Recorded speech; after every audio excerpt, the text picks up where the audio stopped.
Montana Territory, spring 1881, the first time Catherine Ward realized she might die in Montana. She'd been there exactly 17 days, the barn was on fire, she stood in the doorway of the ranch house, watching orange flames lick up the weathered wood, and for a moment, just a moment, she couldn't move.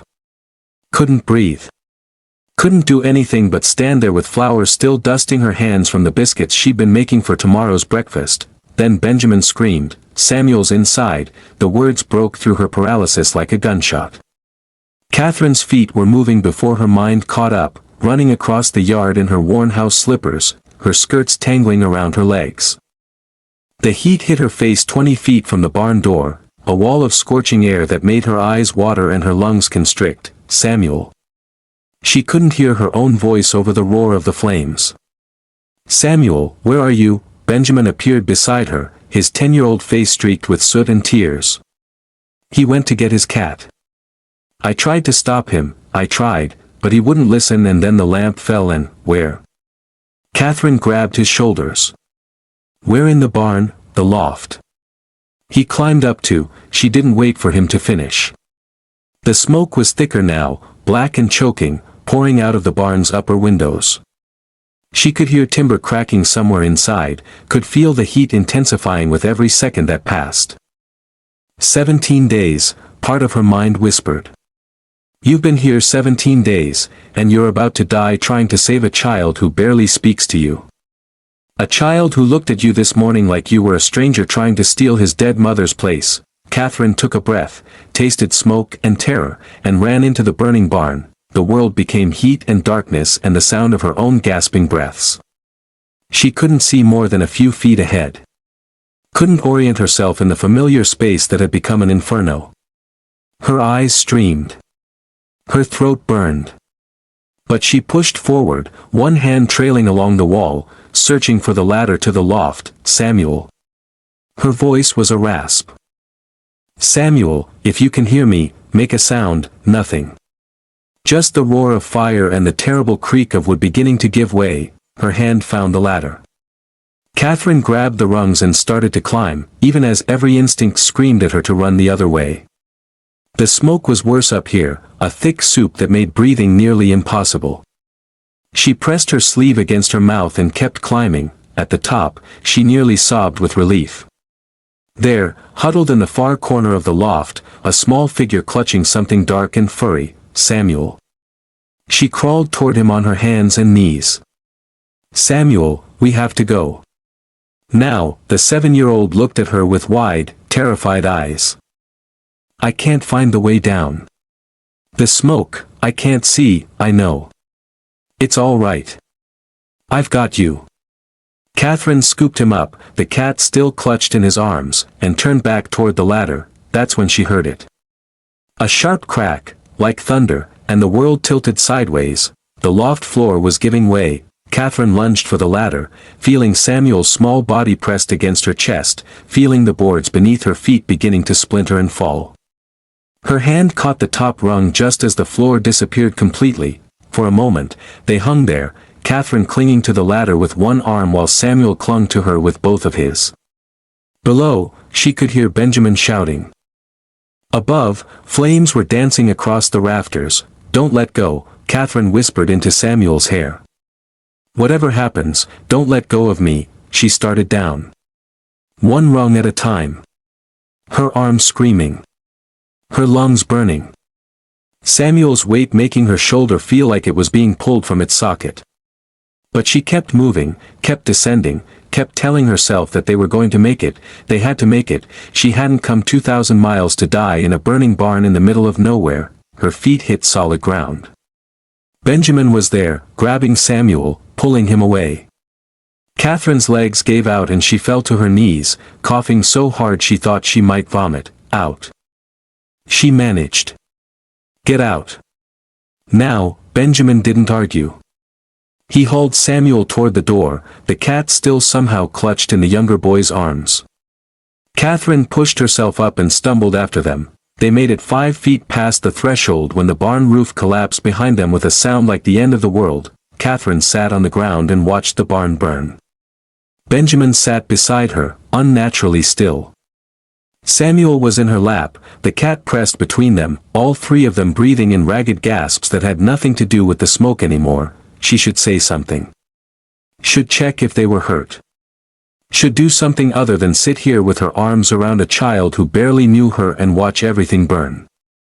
He's going to be so angry, Benjamin said quietly. Catherine turned to look at him. In the firelight, his young face looked ancient. Who, Pa? The barn. His voice broke. It's my fault. I knocked over the lamp. I was reading up in the loft and I knocked it over and I tried to put it out, but stop. Catherine pulled him closer with her free arm. Stop it right now.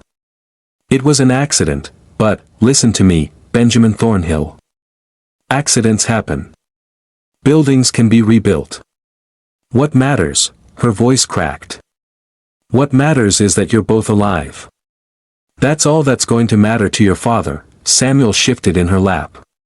When she looked down, he was staring up at her with those two solemn eyes. You saved me, he whispered. Like Mama used to say she would. Catherine's throat tightened. Your Mama would be very proud of how brave you were tonight. She would, very proud. Samuel's small arms went around her waist. It was the first time he'd initiated contact since she'd arrived 17 days ago. Catherine held him close and watched the barn burn and tried not to think about how terrified she'd been, how close they'd come to dying. She didn't hear the horse until it was nearly upon them. Didn't realize James had returned until his shadow fell across them, blocking the firelight. Dear God. His voice was barely audible. Dear God, the boys, we're all right. Catherine looked up at him. They're all right.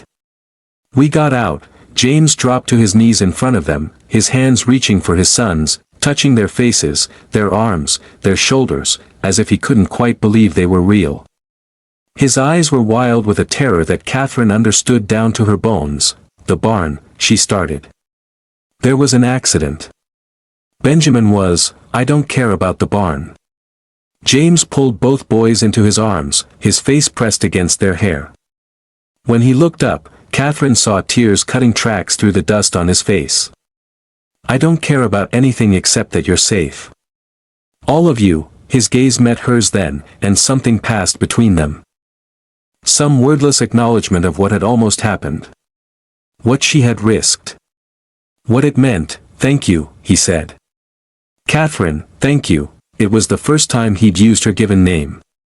The first time she'd seen him look at her like she was anything other than a convenient solution to an impossible problem. Catherine nodded, not trusting her voice, and held Samuel a little tighter as they watched the barn burn down to embers. 17 days earlier, the stagecoach was 2 hours late, and James Thornhill had stopped breathing normally about an hour ago. He stood beside the road that cut through Paradise Valley like a scar, watching dust devils spiral across the empty prairie. His hat brim cast shadow over eyes that hadn't slept properly in weeks. Behind him, the town of Helena, if you could call 12 buildings and a prayer a town, baked under the merciless April sun. Ahead, nothing but distance and the kind of silence that made a man hear his own doubts too clearly. The letter in his coat pocket had been read so many times, the paper had gone soft as cloth. Dear Mr. Thornhill, I accept your proposal. I will arrive April 18th, respectfully, Catherine Ward. 17 words that had cost him 3 sleepless nights to compose and 2 months of anxiety waiting for a response. 17 words from a woman he'd never met, whose entire life he'd summarized from a single advertisement in the Philadelphia Inquirer. His hands, calloused from 15 years of ranch work, trembled slightly as he pulled out his pocket watch. 2:30, the stage should have arrived at noon. Maybe she'd changed her mind. Maybe she'd gotten as far as Denver and realized what kind of fool's errand she'd signed up for.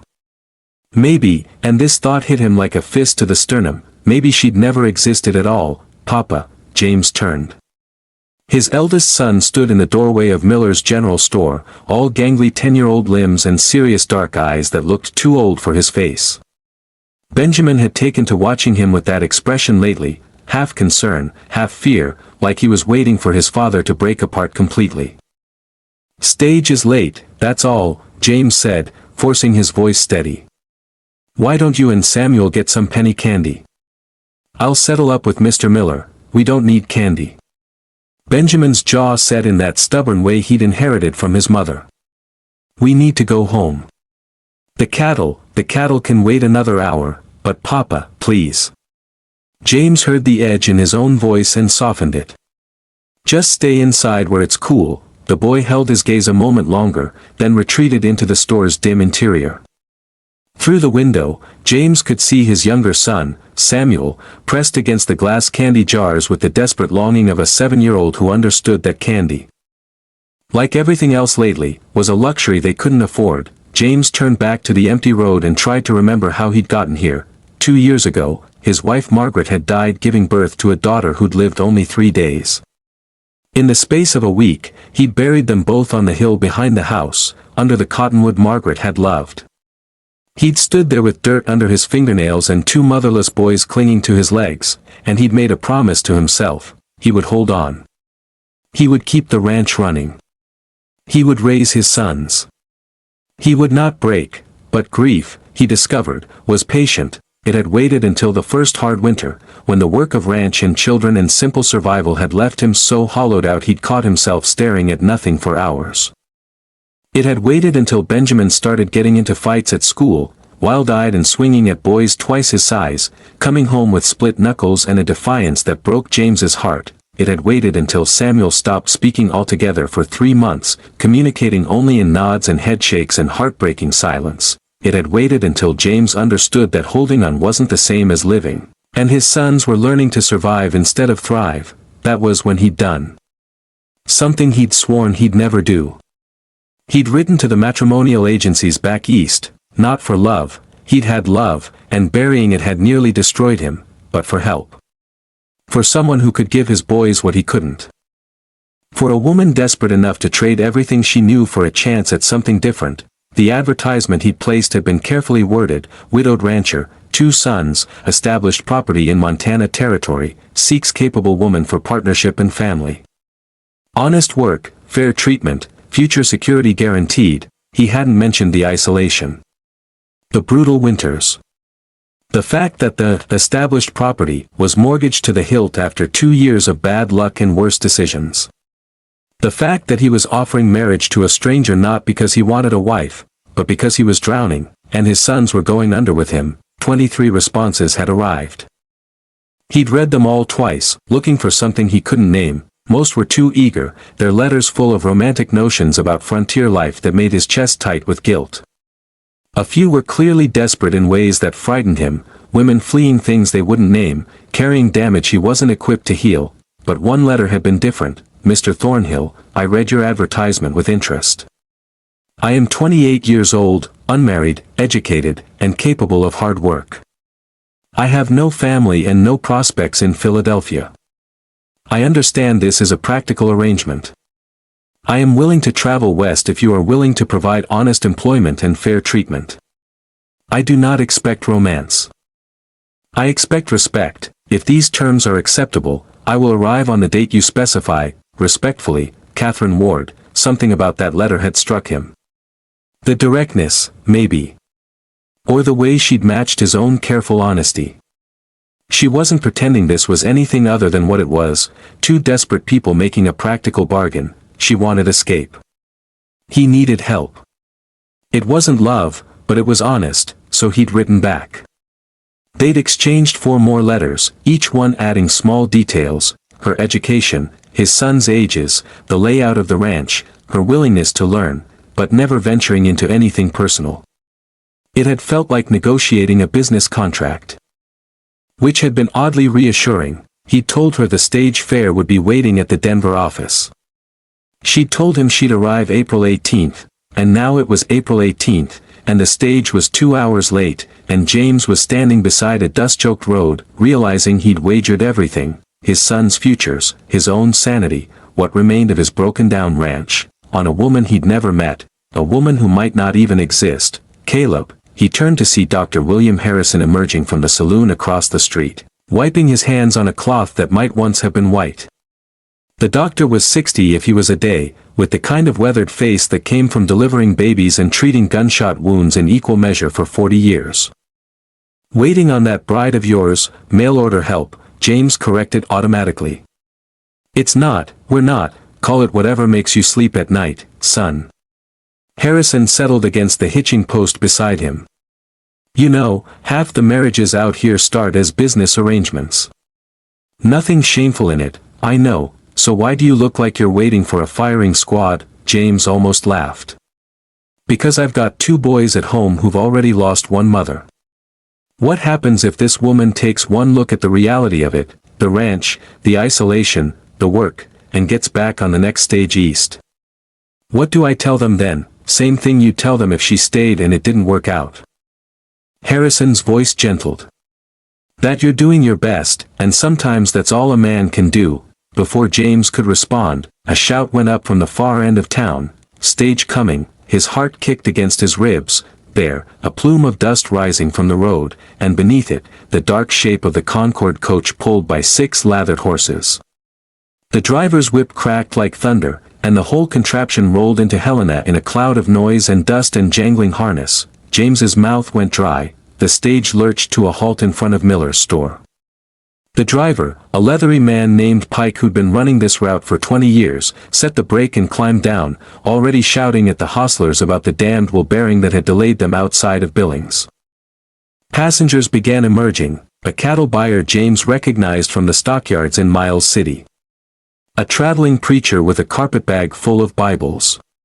A young couple, probably homesteaders, heading for one of the new claims up north, and then, last, a woman. She was smaller than he'd expected. That was his first thought. In his mind, he'd pictured someone sturdy, practical, built for frontier hardship.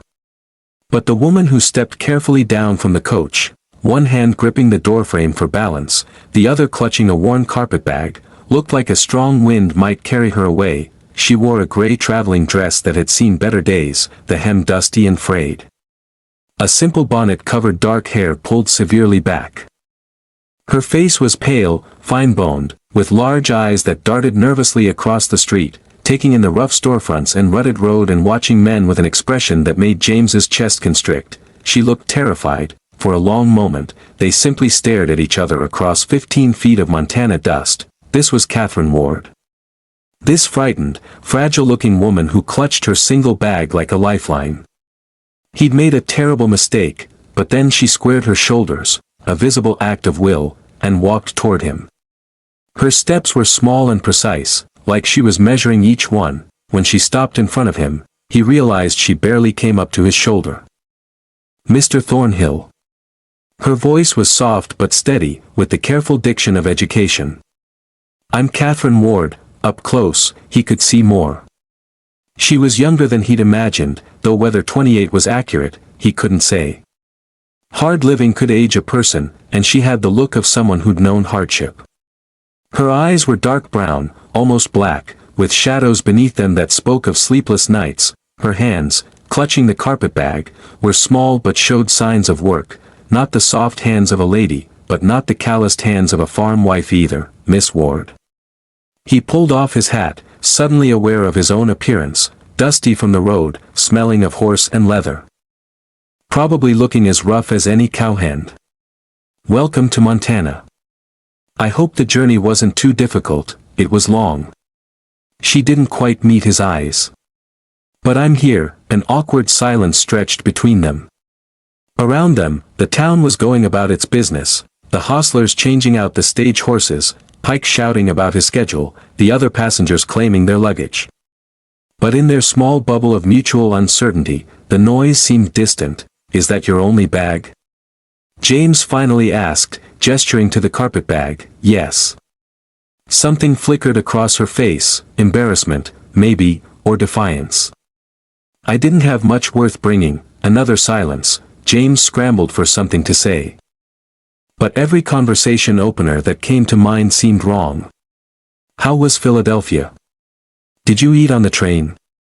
Are you hungry, tired, having second thoughts about this insane arrangement, Papa? He turned to find Benjamin standing behind him, Samuel clutching his brother's hand. Both boys were staring at Catherine with identical expressions of solemn assessment. Samuel's thumb had found its way to his mouth, a habit he'd mostly broken, but one that returned when he was nervous. Boys. James's voice came out rougher than he intended. This is Miss Ward. She's come from Philadelphia to help us at the ranch, to be our new mama. Samuel's voice was muffled around his thumb. Catherine's face went even paler. I'm here to help your father, she said carefully. That's all. Papa said you were coming to marry him. Benjamin's tone held challenge. At 10, he understood more than James wished he did. That makes you a mama, Daniel. Benjamin, the boy corrected sharply. Benjamin. James put a hand on his son's shoulder. That's enough, but Catherine had crouched down, a movement that made her dress pool in the dust, bringing herself to eye level with the boys.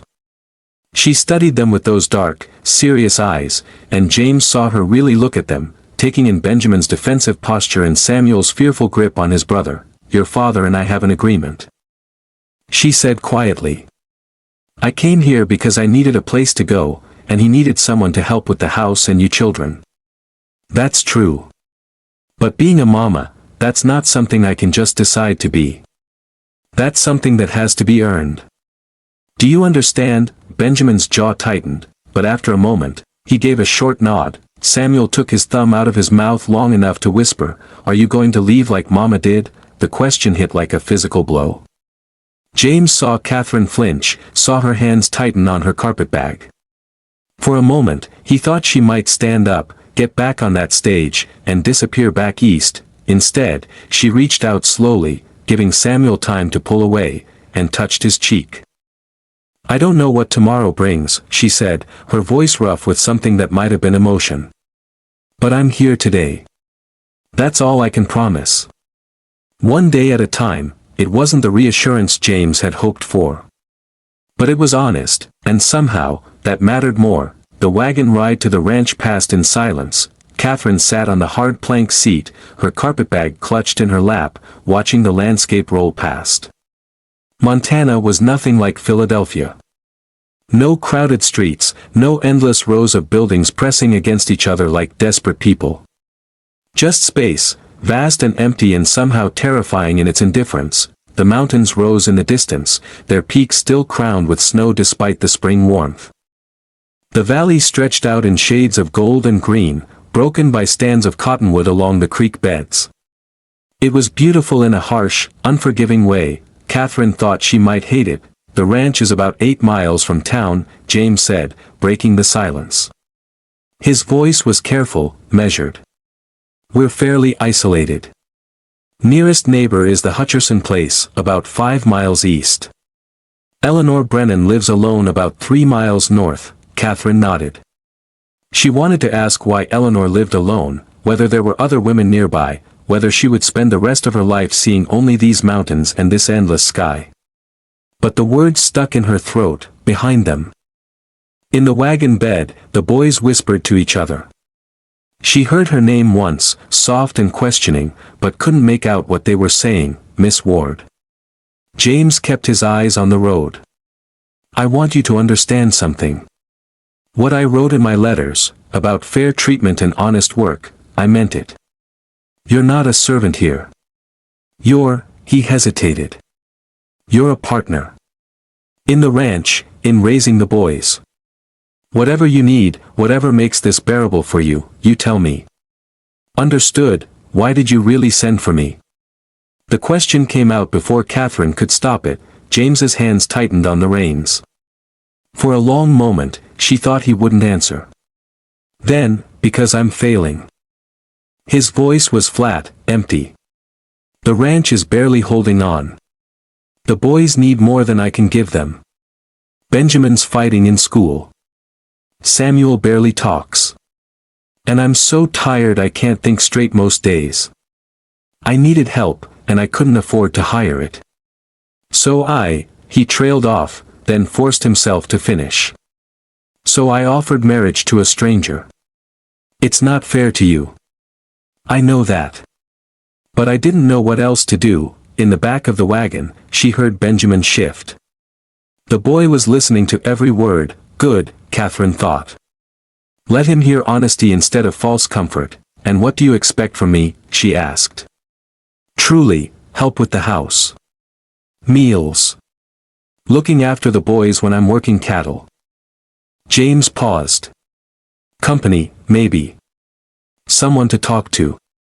It gets quiet out here, and marriage, his hands tensed on the reins. The preacher can come next month, if you're still willing. Make it legal. Give you claim to the property if anything happens to me. But I'm not expecting, that is, I won't demand. He stopped, frustrated with his own awkwardness. You'll have your own room. I won't touch you unless you want me to. This is business, Miss Ward. I remember that. Catherine studied his profile, the strong jaw, the tired eyes, the lines carved deep around his mouth. He looked like a man who'd been carrying too much for too long. What if I'm no good at this? She asked quietly. What if I can't do what you need? Then we'll figure it out together. He finally turned to look at her. I'm not expecting miracles. I'm just hoping you'll try. Their eyes met, and for the first time, she saw past the fear to something else, a desperate, fragile hope that mirrored her own. I'll try, she said. That's all I can promise, that's all I'm asking. The ranch house appeared as they crested a low rise. It sat in a natural bowl of land, backed by a line of cottonwoods that marked the course of Thornhill Creek. The house itself was nothing special, a simple two-story frame structure with a covered porch and a shake roof. Where the barn should have been, there was only a blackened foundation and smoking timbers. James pulled the wagon to a stop and stared at the ruins. His face had gone completely blank. Papa, Benjamin's voice was small. I'm sorry. I'm so sorry, it's all right. James climbed down from the wagon, moving like a man in a dream. Buildings can be rebuilt, but Catherine saw how his hands shook as he helped her down. Saw the tightness around his mouth, the way his jaw clenched and unclenched. He'd been lying when he said he didn't care about the barn. Of course he cared. It was one more loss in a long line of losses. One more thing broken that he'd have to fix somehow. I'll show you the house, James said. His voice was too calm. Too controlled. Boys, put Miss Ward's bag in the spare room. The house was clean but sparse. A front room with a fireplace and worn furniture. A kitchen with a good iron stove and a pump at the sink. Upstairs, 3 bedrooms, the boys shared one, James had another, and the spare room at the end of the hall was to be hers. It was small. Barely 10 feet square, with a narrow bed, a dresser with a cracked mirror, and a single window that looked out over the valley. The walls were bare wood. The floor covered by a braided rug that had seen better days. It smelled faintly of disuse and dust. This was her new home. Catherine set her carpetbag on the bed. It looked absurdly small in the empty room, and tried to remember how she'd gotten here. Philadelphia. The textile mill. Mr. Harrison, the supervisor who decided that because she was unmarried and alone, she must be available for his particular brand of attention. The way his hand had lingered on her shoulder.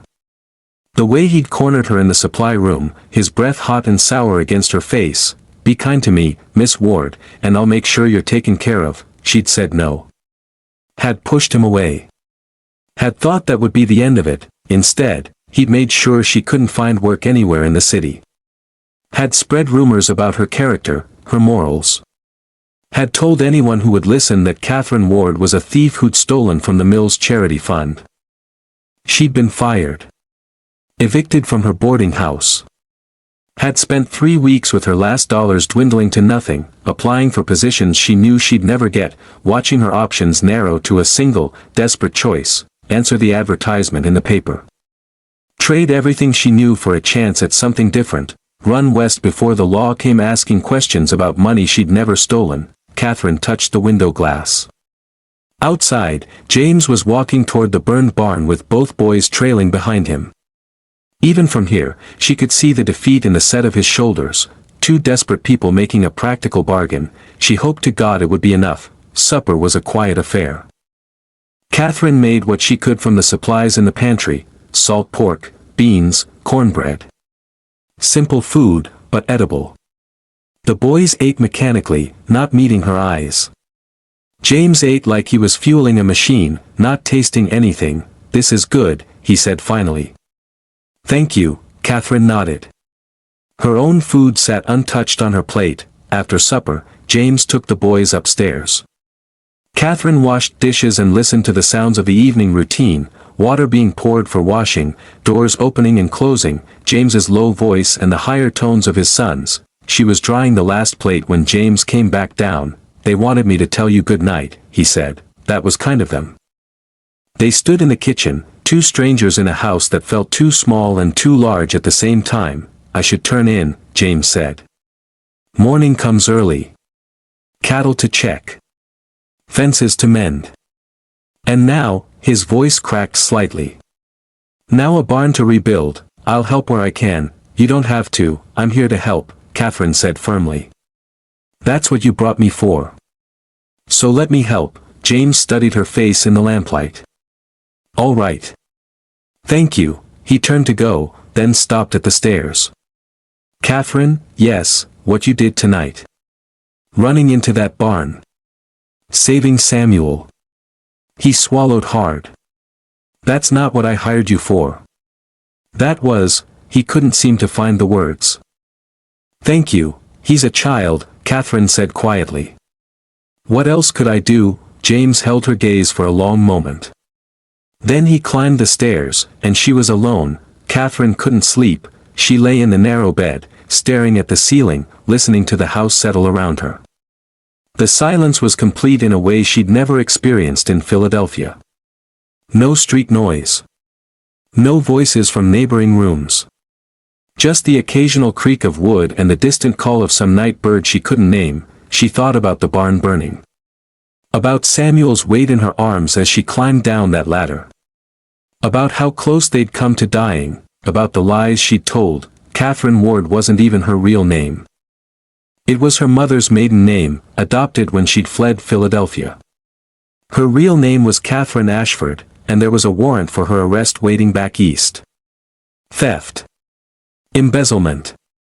Crimes she hadn't committed but couldn't prove her innocence of. If anyone found out, if James found out, she'd lose this last, desperate chance. Catherine rolled onto her side and stared out the window at the Montana night. The stars were so bright here, so impossibly numerous. She'd never seen a sky like this. Tomorrow, she'd start over. Be whoever James Thornhill needed her to be. Make herself useful. Make herself indispensable. Make sure no one ever looked too closely at Catherine Ward from Philadelphia. 3 days later, Catherine was in the garden behind the house, trying to coax some order from the tangle of weeds and neglect. When the rider appeared, she straightened, one hand shading her eyes against the afternoon sun. The man on horseback picked his way carefully up the road to the ranch house, not hurrying, but not dawdling either. He rode like someone who belonged on a horse, comfortable and easy. As he drew closer, Catherine could make out details. Mid-40s, perhaps. Weathered face. A tin star pinned to his vest that caught the sunlight. Sheriff. Catherine's heart began to pound. It's too soon, part of her mind whispered. Too soon for them to have traced you here. You've been careful. You've been so careful, but she couldn't make herself move. Could only stand there in the garden with dirt under her fingernails, watching the lawman approach. He pulled up at the fence and touched his hat. Ma'am. Name's Nathan Cole. I'm the territorial marshal for this region. His eyes were sharp, assessing. You must be the new Mrs. Thornhill, Miss Ward, Catherine corrected, her voice steadier than she felt. We're not, that is, we haven't, my apologies. Nathan dismounted and looped his reins over the fence post. Is James around, in the north pasture? He should be back before supper, mind if I wait? Got some questions I need to ask him. Catherine's mouth went dry. Questions about what? Nathan's expression was pleasant, mild even. But his eyes never left her face. Just some old business. Nothing to worry about, I'm sure. He was lying. Catherine could feel it. This was about her. Somehow, impossibly, they'd found her already. I'll make some coffee, she heard herself say. That's mighty kind. Catherine led him to the house on legs that felt wooden. Her mind raced. Should she run? Take one of the horses and ride for, where? She had no money. No friends. Nowhere to go. Maybe she could explain.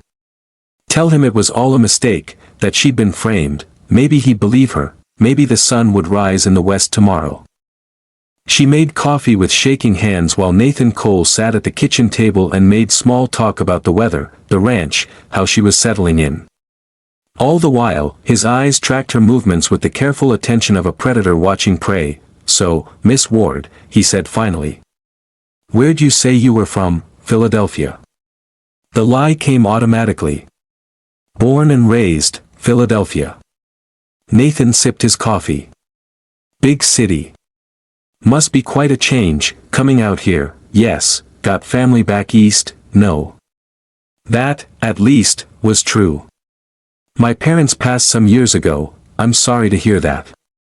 He set down his cup. And what brought you to Montana? If you don't mind my asking. Because I was desperate. Because I was running. Because I had nowhere else to go. The advertisement, Catherine said. Mr. Thornhill's advertisement for help, right? The mail order arrangement. Nathan's smile didn't reach his eyes. Brave thing, coming all this way to marry a stranger. We're not married yet, but you will be. Yes. If things work out, Nathan repeated. He pulled a folded paper from his pocket and smoothed it on the table. Miss Ward, I'm going to be straight with you. I got a wire last week about a woman who left Philadelphia in a hurry. Woman about your age, your description. Wanted for theft. Catherine's vision grayed at the edges. I didn't steal anything, didn't say you did. But the law in Philadelphia seems to think different. He tapped the paper. This here's a description. Dark hair, dark eyes, about 5'3", educated speech. Sound like anyone you know? Half the women in America probably match that description. True enough. Nathan folded the paper and tucked it back in his pocket. But not half the women in America ran west in the middle of the night. Catherine forced herself to meet his eyes. What do you want, Marshal? The truth, for starters. Then we can figure out what comes next. I didn't steal that money. Her voice was barely above a whisper. My supervisor, he made advances. When I refused, he framed me. Set it up to look like I'd been embezzling from the charity fund. I couldn't prove my innocence, couldn't afford a lawyer. So I ran. That's quite a story. It's the truth. Nathan studied her for a long moment. You know what's interesting? The man who accused you, Mr. Harrison, I believe, he killed himself 2 weeks ago. Left a note. Catherine's breath stopped. In that note, Nathan continued, he confessed to a number of things. Including framing you for theft. He let that sink in. So as far as the law's concerned, Miss Ward, you're in the clear. I came out here to tell you that in person. The relief was so sudden, so overwhelming, that Catherine had to sit down. What? You're free. No charges. No warrant. Nathan's expression softened slightly. You can stop running. Catherine pressed her hands to her face. She wanted to cry, to laugh, to scream. After months of fear, of looking over her shoulder, of living under a false name, there's just one problem, Nathan said. Of course there was, James Thornhill. Nathan leaned back in his chair. How much do you know about him, Miss Ward? Not much. We corresponded through letters.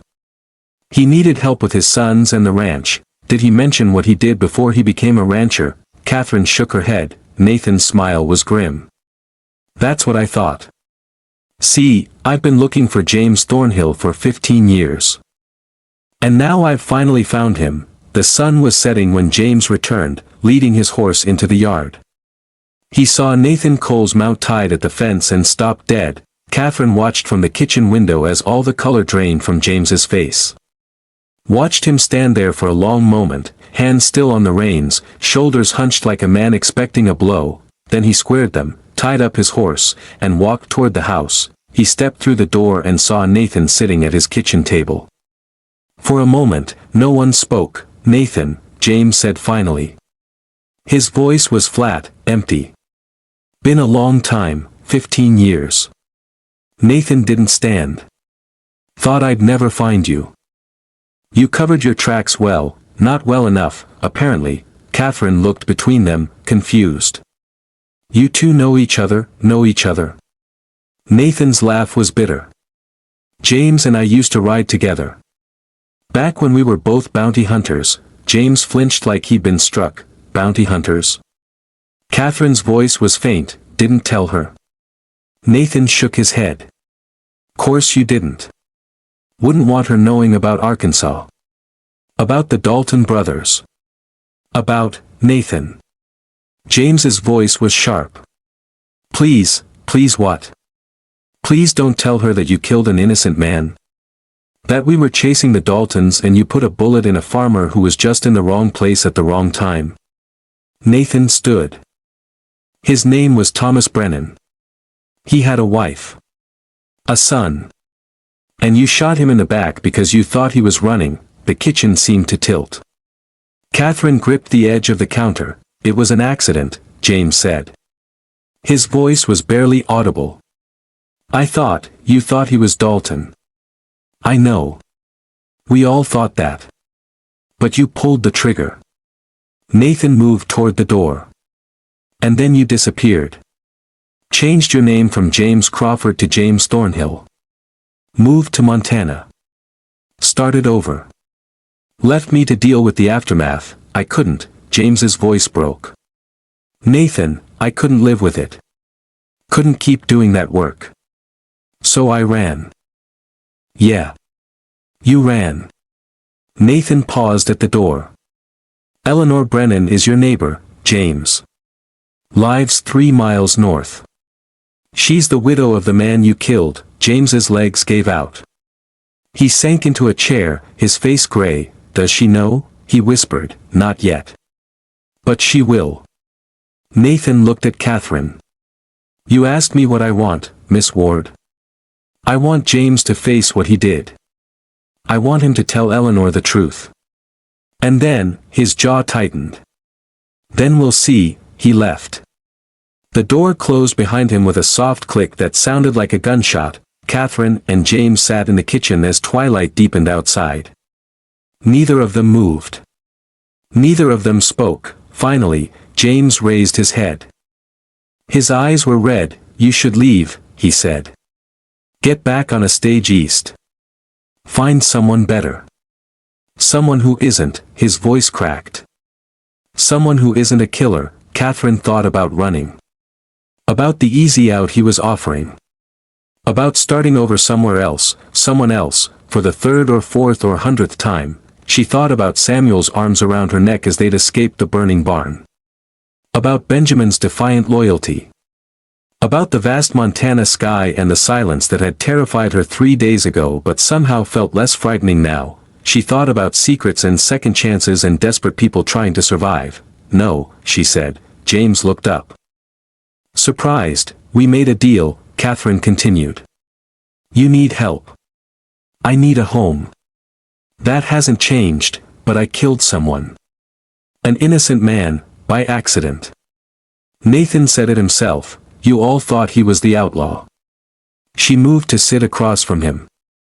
James, I've been living under a false name for 3 months. Running from charges I didn't deserve. We're both running from something. Maybe we can stop running together. You don't understand, then explain it to me. So he did. Haltingly, painfully, James told her about his years as a bounty hunter. About the money, the danger, the thrill of the chase. About that day in Arkansas when everything went wrong. About the moment he'd realized the man in his sights wasn't an outlaw but a farmer. About pulling the trigger anyway because his finger was already on it, his aim already locked. About the sound Thomas Brennan had made when the bullet hit. The way he'd fallen. The way his wife had screamed. I quit that day, James said. Gave all my money to Eleanor, anonymously, through a lawyer. Came to Montana. Met Margaret. Tried to build something good out of the mess I'd made. His hands were shaking. But you can't outrun the past. Not really. It always catches up. Catherine reached across the table and took his hands in hers. Then we face it. Together. Why would you do that? You don't owe me anything, because 17 days ago, you offered me a chance when I had nothing. Because you've been honest with me, even when it hurt. Because, she squeezed his fingers. Because I think we're both tired of running. Outside, the first stars were appearing. Inside, two broken people held hands across a kitchen table and tried to believe that maybe, just maybe, they could face tomorrow. 4 days later, again, Benjamin raised the rifle, sighted down the barrel, and fired. The tin can on the fence post jumped and fell. Better, Catherine said. But you're still jerking the trigger. Squeeze it. Gently, the boy lowered the rifle and looked at her. How do you know so much about shooting? My father taught me. It was the truth. One of the few completely true things Catherine had told since arriving. He said a woman should know how to protect herself. Was he a bounty hunter too? Catherine's chest tightened. The boys had been distant since Nathan's visit. Not hostile, exactly, but wary. Watching their father with new eyes. Trying to reconcile the man they knew with the man Nathan had described. No, she said. He was a shopkeeper. But he believed in being prepared. Benjamin lined up another shot. This time, he squeezed the trigger carefully. The can flew off the post, yes. His whoop of joy was so rare, so precious, that Catherine felt her throat tighten. Very good. Now let's try moving targets, she broke off. Samuel had appeared at the edge of the yard, carrying something in his arms. As he got closer, Catherine saw it was a book. Can you read this? The boy asked shyly. The words are too hard for me. Catherine took the book. It was a medical text, old, battered, but comprehensive. Where did you get this? Doc Harrison gave it to me.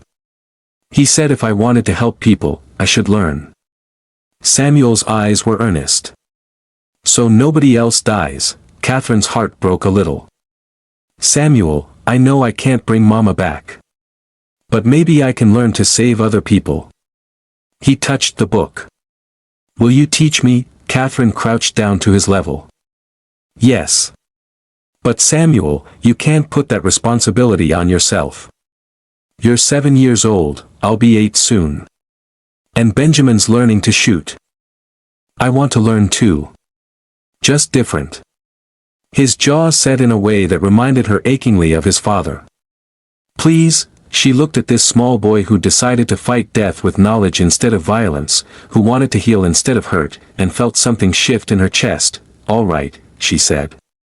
We'll learn together. Samuel's smile was like sunrise. That evening, Eleanor Brennan came to call. Catherine answered the door to find a woman in her 60s, weathered and sturdy, with kind eyes and a no-nonsense manner. She carried a basket covered with a cloth. You must be the new Mrs. Thornhill, Eleanor said. Though I hear you're still Miss Ward for now. I'm Eleanor Brennan. Live north of here. Thought I'd bring some welcome bread and introduce myself properly. Catherine took the basket automatically. That's very kind. Would you like to come in, if you don't mind? My feet aren't what they used to be. Eleanor stepped inside and looked around with an appraising eye. House looks better already. James has been letting things go, he's been busy. The barn fire, I heard. Eleanor settled into a chair with a sigh of relief. Terrible thing. But no one was hurt, that's what matters. I lost my son in a fire, many years ago. Well, she paused. Not exactly in a fire. But the barn burned after. It's all muddled in my memory now. Catherine's hands went cold. I'm so sorry, long time ago now. 20 years. No, 15. Time plays tricks. Eleanor shook her head. Thomas, that was my boy's name, he was only 23. Whole life ahead of him. And then a bounty hunter mistook him for an outlaw and shot him in the back. The basket slipped from Catherine's nerveless fingers. Eleanor didn't seem to notice. She was lost in memory, her eyes distant. The shooter, he disappeared after. They told me his name, but it never stuck. My anger stuck, though. Lord, how I hated that man. Spent years imagining what I'd do if I ever found him, Mrs. Brennan, but then Martha, that's my neighbor's daughter, she died in childbirth.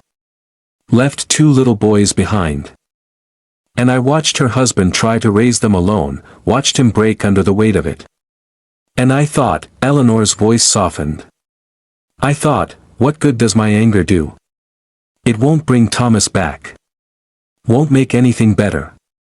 Just keeps me chained to the past. She focused on Catherine again. So I let it go. Took me 10 years, but I let it go.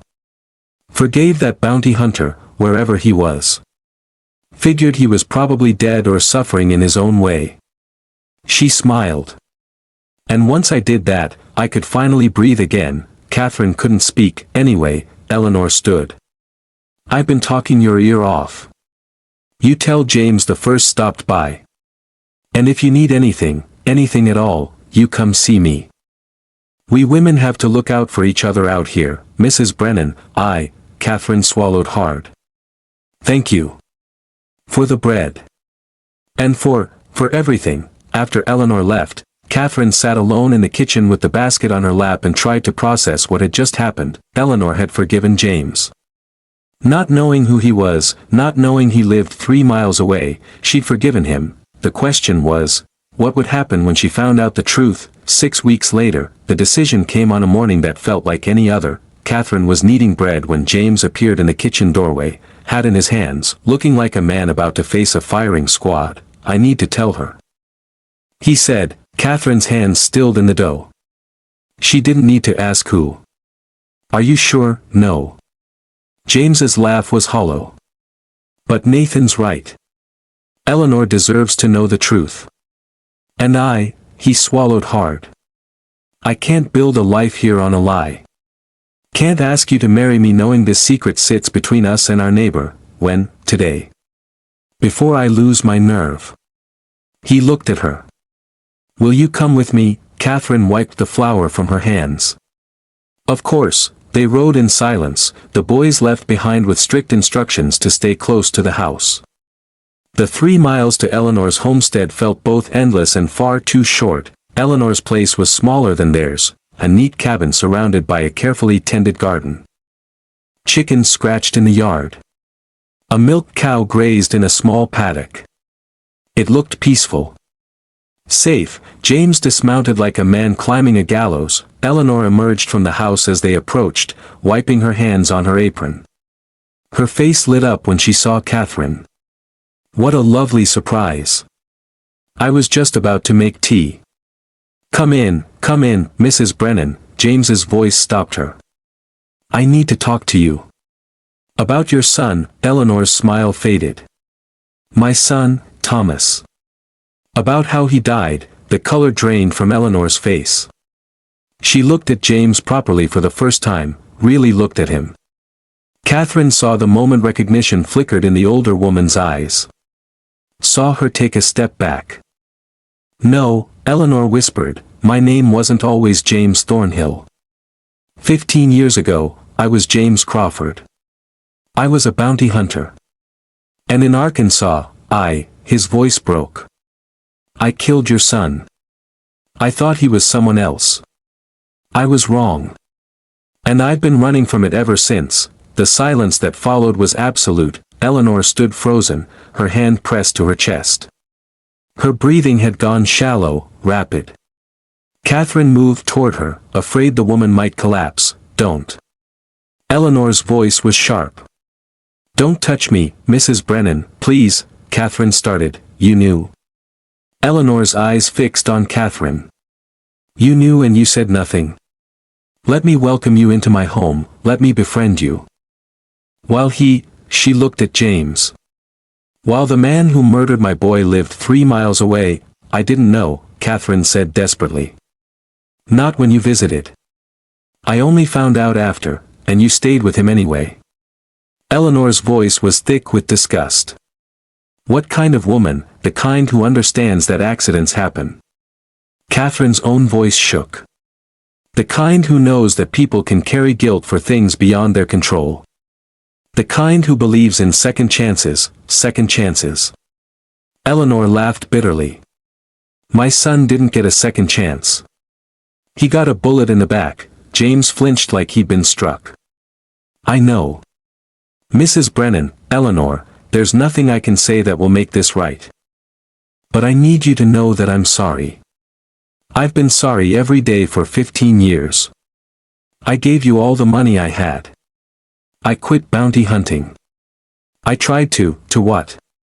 To make amends. Eleanor's hands clenched into fists. You can't make amends for murder. It was an accident with a gun you pointed. An accident with a trigger you pulled. Eleanor's voice rose. My Thomas was 23 years old. He was going to be married. He wanted to be a teacher. And you took all of that away because you were too quick, too careless, she broke off, pressing her fist to her mouth. James stood there and took it. Didn't defend himself. Didn't make excuses. Just stood with his head bowed and let Eleanor's grief and rage wash over him. I should turn you in, Eleanor said finally. Tell Nathan to arrest you for murder. It would be manslaughter at best, Catherine found herself saying. And the statute of limitations, I don't care about the law. Eleanor's eyes were wet. I care that my son is dead and his killer has been living a good life while Thomas rots in the ground. It hasn't been a good life. James's voice was barely audible. I lost my wife. I'm failing my children. I wake up every day knowing what I did. Knowing I can't fix it. Knowing I don't deserve, he stopped. You're right. I don't deserve peace. Don't deserve happiness. Don't deserve any of this. He turned to leave. Wait, James stopped. Eleanor was trembling, her arms wrapped around herself. I told Catherine, told her not knowing who you were, that I'd forgiven you. That I'd let go of my anger because it was killing me more than it was hurting you, I know. She told me, did she tell you it took me 10 years? 10 years of hating you, imagining your death, wishing I could make you suffer the way I suffered. Eleanor's voice cracked. Did she tell you that the day I finally forgave you was the day I could breathe again? James turned back, slowly. I meant it, Eleanor continued. The forgiveness. Even not knowing who you were, I meant it. She pressed her hands to her face. But God help me, standing here now. Looking at you, I want to take it all back. Want to hate you again. Want to, she broke into sobs. Deep, wrenching sounds that seemed torn from the very center of her being. Catherine moved to her then, and this time Eleanor didn't push her away. Let herself be held while she cried for the son she'd lost 15 years ago and the peace she'd found in the terrible collision of past and present. James stood apart, his own tears falling silently. They stayed until Eleanor's sobs quieted. Catherine made tea while Eleanor sat at her kitchen table, silent and red-eyed. James stood by the door like he was afraid to come further in. Afraid to contaminate this space with his presence. Finally, Eleanor spoke. I need time, she said. Time to reconcile what I said I'd done with what I'm feeling now. Time to figure out if I can live 3 miles from the man who killed my boy, or if I need to sell this place and leave. I'll leave, James said immediately. I'll sell the ranch. Take the boys somewhere else. You were here first. This is your home, it's not about who was here first. Eleanor's voice was tired. It's about whether I can live with this.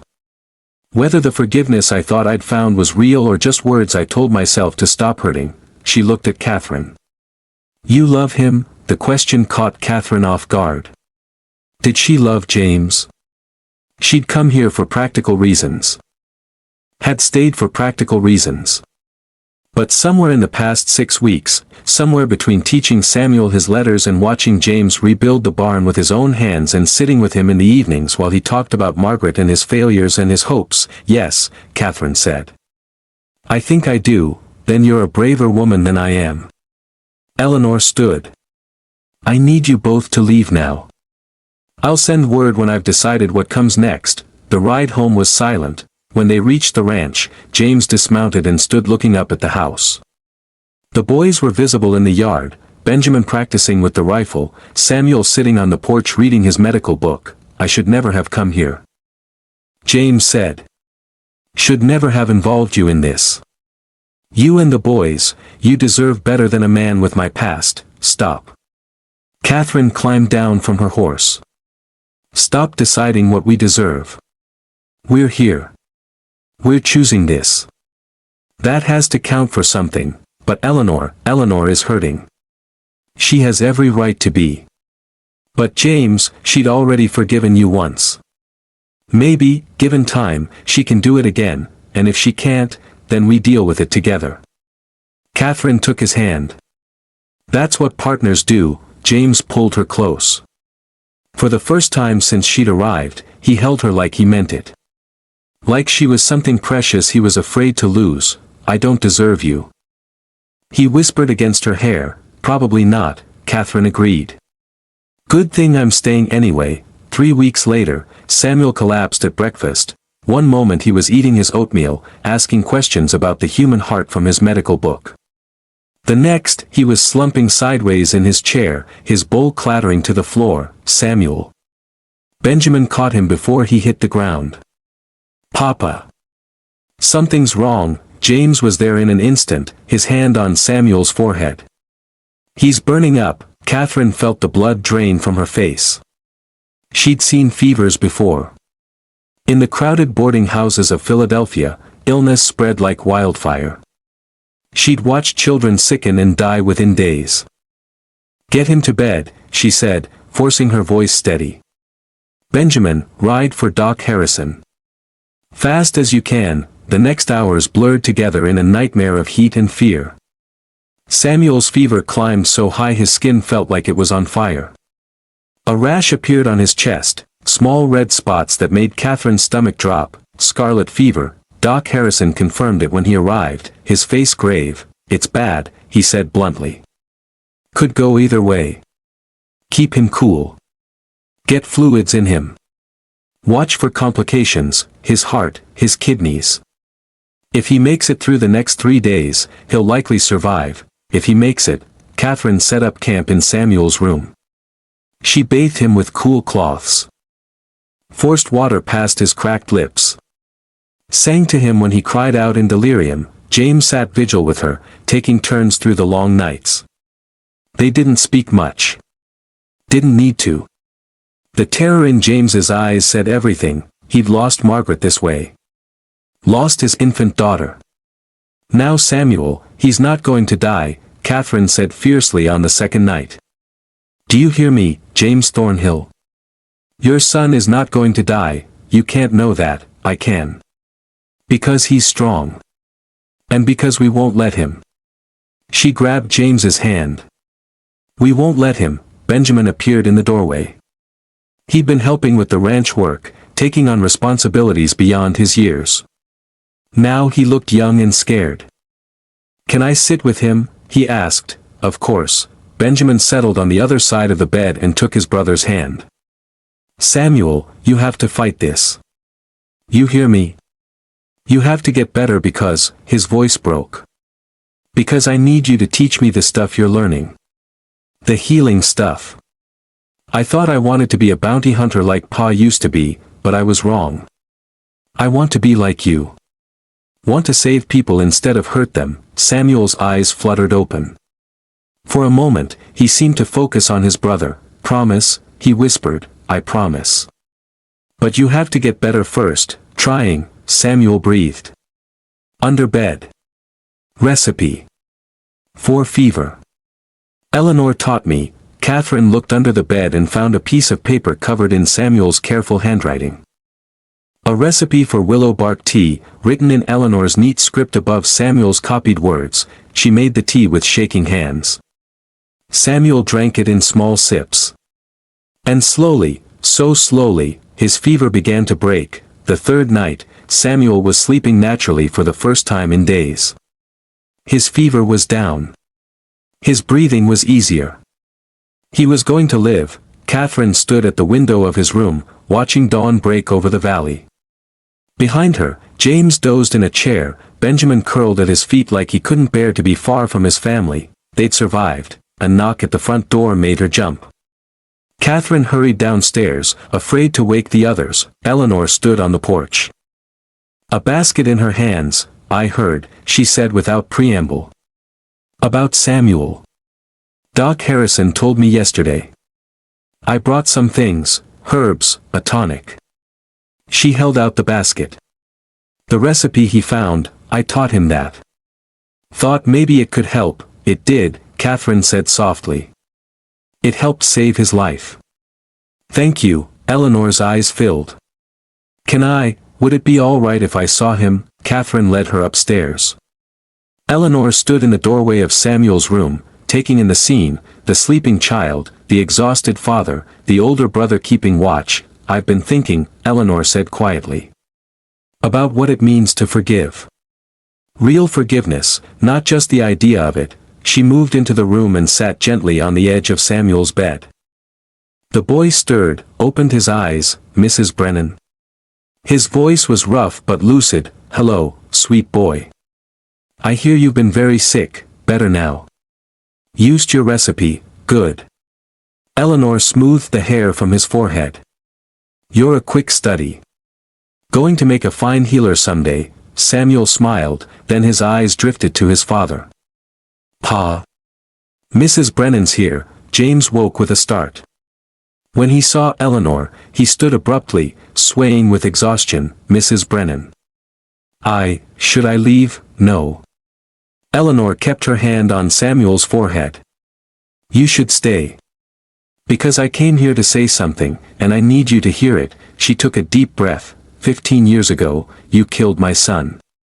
That's a fact. I can't change it.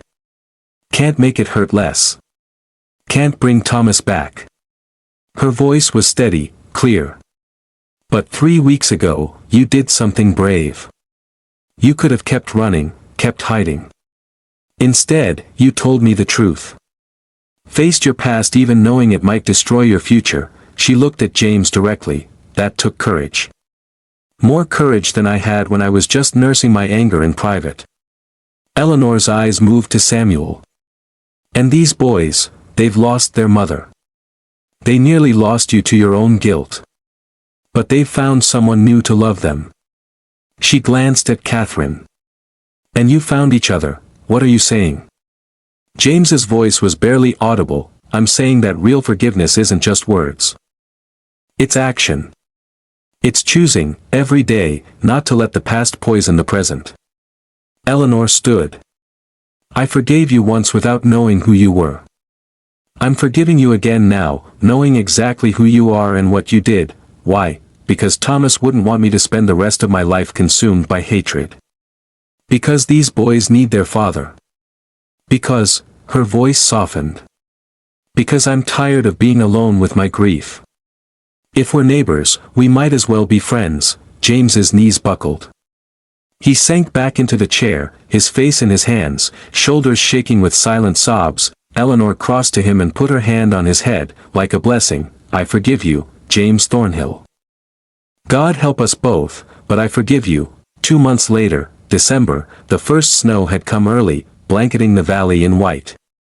Catherine stood at the kitchen window, watching the boys play outside, Samuel throwing snowballs while Benjamin built a fort, both of them laughing. She pressed her hand to her belly, where new life was growing. They'd married in October, a quiet ceremony with Doc Harrison and Eleanor as witnesses. It had been real this time. Not a business arrangement, but a promise. A choice. Now Catherine was carrying James's child. She'd been terrified to tell him, remembering how Margaret had died. But James had held her and cried and promised they would face this together. They'd brought Doc Harrison out twice already. Everything was progressing well. Still, as her belly swelled with each passing week, Catherine could see the fear in James's eyes. The labor started 3 days before Christmas. It was long. Brutal. Catherine had thought she knew pain from the barn fire, from watching Samuel nearly die. But this was different. This was her body tearing itself apart to bring forth new life. James stayed with her through all of it, holding her hand, wiping her face, whispering encouragement even as his own terror leaked through. 16 hours in, Doc Harrison's face grew grave. "Catherine," he said gently. "The baby's stuck. I can try to turn it, but," he looked at James. "There's a risk." "To both of them, do whatever you have to do," Catherine gasped. "Just save the baby." "No." James's voice was sharp. "Save Catherine." "I can't, I won't lose her." "James, no. I already lost Margaret. I won't lose you." His hands were shaking. "Please, Catherine. Please don't make me choose." "Don't make me, you're not choosing," Doc Harrison interrupted. "Because I'm going to save them both," and somehow, miraculously, he did. The baby came in a rush of pain and blood and Catherine's ragged screaming. But then there was crying. A baby's furious wail. "A girl," Doc Harrison announced, his own voice thick. "You have a daughter." Catherine reached for the baby with trembling arms. The infant was red-faced and squalling, perfect and angry and alive. James was crying. Catherine was crying. Even Doc Harrison had to wipe his eyes. "What will you name her?" Eleanor asked from the doorway. She'd come to help, had been in the kitchen making endless pots of tea. Catherine looked at James. They'd discussed this, late at night when they thought she wasn't showing yet. "Margaret," James said. Margaret Rose, for his first wife. For the daughter he'd lost. For the roses that grew wild along Thornhill Creek. Catherine held baby Margaret Rose against her chest and felt something shift inside her. All the fear, all the running, all the desperate bargains and impossible choices, they'd led her here. To this moment. To this family, to home. Spring, 1 year later, the valley was green with new growth. Wildflowers carpeted the hillsides in impossible colors. The barn stood sturdy, rebuilt by James's hands with help from neighbors who'd become friends. Catherine walked up the hill behind the house, baby Margaret on her hip. James walked beside her, holding Samuel's hand. Benjamin ranged ahead, careful not to step on the wildflowers. They stopped at the 2 graves beneath the cottonwood. Margaret Thornhill and her infant daughter, gone but not forgotten. "Hello, Mama," Samuel said softly. "We brought the baby to meet you. Her name is Margaret Rose. Like you, and like the flowers." Benjamin laid a bouquet of wild roses on the grave. "I'm learning to be a healer," he said. "Like Samuel. We're going to open a clinic someday. Help people who get hurt or sick." James cleared his throat. "Margaret, I want you to meet someone. This is Catherine. His voice broke. "She's my wife. She saved our boys. Saved me. I hope you'd approve." Catherine shifted Margaret Rose in her arms and crouched down to place her hand on the gravestone. "Thank you," she whispered. "For loving them first. For teaching them to be kind and brave. For building something beautiful here." She looked up at James. "I promise I'll honor what you started. Love them like they're mine. Keep them safe." Baby Margaret gurgled and reached for the flowers. They stood there for a long time, this patchwork family, honoring the past while embracing the future. As they walked back down the hill, Eleanor was waiting in the yard with fresh bread. She'd become a regular presence, a grandmother to the boys, a friend to Catherine, a reminder that forgiveness was possible even when it seemed impossible. "There's my girl," Eleanor cooed, taking baby Margaret. "Come to Grandma Eleanor." "Yes, you are such a good girl." Catherine watched her family gather on the porch, James with the boys, Eleanor with the baby, all of them together. She thought about the terrified woman who'd stepped off a stagecoach a year ago with nothing but a carpetbag and a false name. She thought about second chances and desperate bargains and the courage it takes to stay when running would be easier. She thought about love, not the easy kind from stories, but the hard-won kind built through crisis and forgiveness and choosing each other every single day. James appeared beside her, slipping his hand into hers. "What are you thinking?" he asked. Catherine looked out over the valley, where wild roses grew in impossible profusion, where the creek ran clear and cold, where Mountains stood eternal against the sky. I'm thinking, she said, that I'm home, and she was. The Montana Territory Gazette, June 1882, Dr. Samuel Thornhill, age 9, has been apprenticed to Dr. William Harrison of Helena. Young Thornhill shows remarkable aptitude for medicine and hopes to one day open a clinic with his brother, Benjamin, who is studying to be a nurse. James and Catherine Thornhill of Thornhill Ranch welcomed their second child, a son named Thomas, in honor of a friend. Mrs. Eleanor Brennan serves as godmother. In related news, the Thornhill Ranch has been gifted 10 acres to Mrs. Brennan for her services to the community. The land adjoins her existing homestead, making her the Thornhills' nearest neighbor. When asked about the gift, Mr. Thornhill stated, "Eleanor Brennan taught us that forgiveness is stronger than revenge, and love is stronger than hate." We're honored to call her family. Mrs. Brennan could not be reached for comment, as she was reportedly too busy spoiling her grandchildren. On a hill behind Thornhill Ranch, beneath a cottonwood tree, 2 graves rest peacefully. Fresh flowers appear there every week, wild roses, mostly, but sometimes lilies or daisies or whatever is blooming. The graves are never forgotten. But they are no longer the center of anyone's grief, they are simply part of the story. The beginning of something that grew and changed and eventually became beautiful. Where the wild roses grow, families are made and remade. Secrets are confessed. Forgiveness is given and received. And 2 desperate people who once made a practical bargain find something they never expected to find at all. Love. Real love.